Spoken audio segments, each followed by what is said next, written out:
आता बाहेर चर्चा अशी, आता तुम्ही बोलले चर्चा म्हणून मी बोलतो, बाहेर चर्चा अशी आहे की शिंदे जर अपात्र झाले तर भाजपला सत्ता टिकवायची म्हणून अजितदादांना बरोबर घेतलं. आता मी पहिली गोष्ट तुम्हाला सांगतो, ज्याला कोर्ट समजतो, कोर्टाची ऑर्डर समजते, ज्याने सुप्रीम कोर्टाची ऑर्डर वाचलेली आहे आणि ज्याने इलेक्शन कमिशनची ऑर्डर वाचली आहे, तो हे 100% सांगू शकेल की शिंदे डिस्क्वालिफाय होत नाहीत. अर्थात ही केस अध्यक्षांकडे चालली आहे, निर्णय काय घ्यायचा अध्यक्ष ठरवणार आहेत, त्यामुळे यापेक्षा जास्त याच्यावर कमेंट करण्याचं कारण नाही. पण मी अगदी हायपोथेटिकल सांगतो, एका मिनिटाकरता हायपोथेटिकल, ठीक आहे, की समजून चला की शिंदे साहेबांना डिस्क्वालिफाय केलं तरी मुख्यमंत्री राहू शकतात. ते काय अडचण आहे? का नाही, विधान परिषदेवर येतील, अडचण काय? पण ते डिस्क्वालिफाय होतच नाही. त्याच्यामुळे शिंदे साहेब डिस्क्वालिफाय होतील. आमच्याजवळ संख्या अशी आहे की कोणी डिस्क्वालिफाय झालं तरी प्रॉब्लेम नाही, पण आम्ही कायद्याच्या चौकटीत बसून काम केलंय. कायद्याच्या चौकटीत कुठेही तसूभरही कायद्याची चौकट आम्ही तोडलेली नाही. जे आहे विचारपूर्वक कायदा पाहून नियमात बसून केलाय. त्यामुळे आम्हाला यत्किंचितही भीती नाही. हे जे काही डिस्क्वालिफिकेशनच्या बातम्या चालवल्या जातात की नाही, त्या एकाच कारणाने चालवल्या जात आहेत की उद्धव ठाकरेजींना त्यांचा उर्वरित पक्ष हा एकत्रित ठेवायचा आहे आणि तो एकत्रित ठेवण्याकरता काही ना काही लोकांना आशा दाखवावी लागते.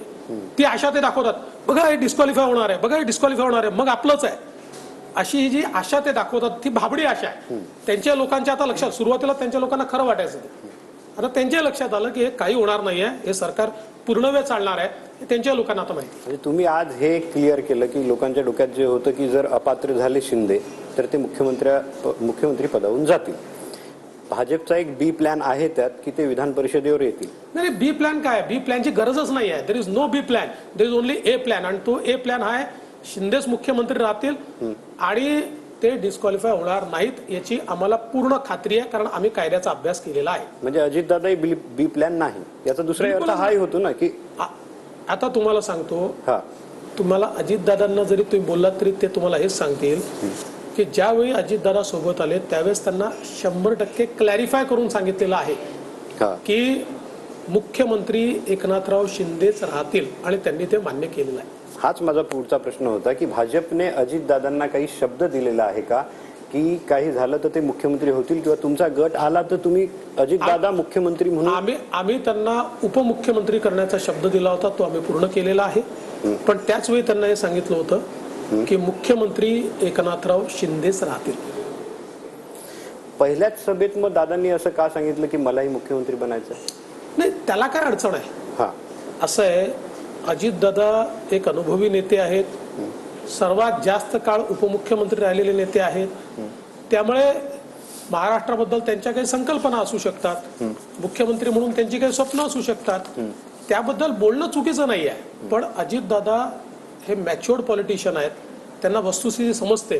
त्यामुळे त्यांनी ज्यावेळेस असा प्रश्न त्यांना विचारला त्यावेळेस त्यांनी सांगितलं मुख्यमंत्री हा किती तुमच्याजवळ लोक आहे याच्या आधारावर ठरतात, हे मला समजतं, हे त्यांनी सांगितलेलं आहे. आता थोडंसं यावर एकच प्रश्न आहे माझा की पवार साहेब नेहमी हे गोष्ट बोलतात की माझ्याकडे एक गट आला होता त्यांच्याच याच्यातला, तो नेहमी मला बोलायचा की आमच्यावर दबाव आहे, ईडीचा दबाव आहे वगैरे आणि आम्हाला तिकडे जायचं आहे. असं आहे, मी प्रश्न विचारतो, वळसे पाटलांवर कुठला ईडीची चौकशी आहे? नाही आहे. असे हे जे काही 42 लोक आलेले आहेत याच्यापैकी 42-45 जे काही असतील, आता म्हणजे 1-2 लोकांचं अजूनही समजत नाहीत इकडे आहेत की तिकडे आहेत, पण जे काही आलेले आहेत किती लोकांवर आहे? नाही आहे. बहुतांश लोकांवर कुठलीच चौकशी नाही आहे. का आले ते? कारण त्यांना दिसत होतं की महाराष्ट्रामध्ये उद्धव ठाकरेजींचं सरकार इतकं नाकर्त आहे की आपल्याला पुन्हा निवडून येता येणार नाही, तोंड दाखवता येणार नाही, जनता विचारेल काय केलं काहीच सांगता येणार नाही, आणि म्हणून ते आले आहेत, विकासाकरता आले आहेत. मी तेच विचारणार होतो की आणि सवाल काय आहे बघा, हा आफ्टर थॉट आहे ना. जर असाच प्रॉब्लेम होता तर पवार साहेबांनी आमच्याशी चर्चा का केल्या होत्या? 2दा केल्या. 2 वेळा चर्चा केल्या ना आमच्याशी, मग का केल्या? हा तुम्ही मागच्या वेळेस जे हा. बोलला होतात की ते तुमची त्यांनी चर्चा- मान्य केलं ना नंतर. त्यांनी ती गोष्ट मान्य केली. आता त्या गोष्टीवर म्हणजे दोन्हीकडून हे झालंय की त्या चर्चा होत होत्या.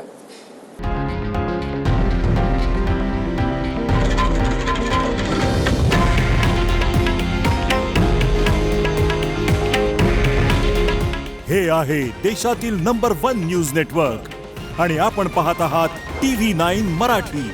काळजी तुमची, हित महाराष्ट्राचं.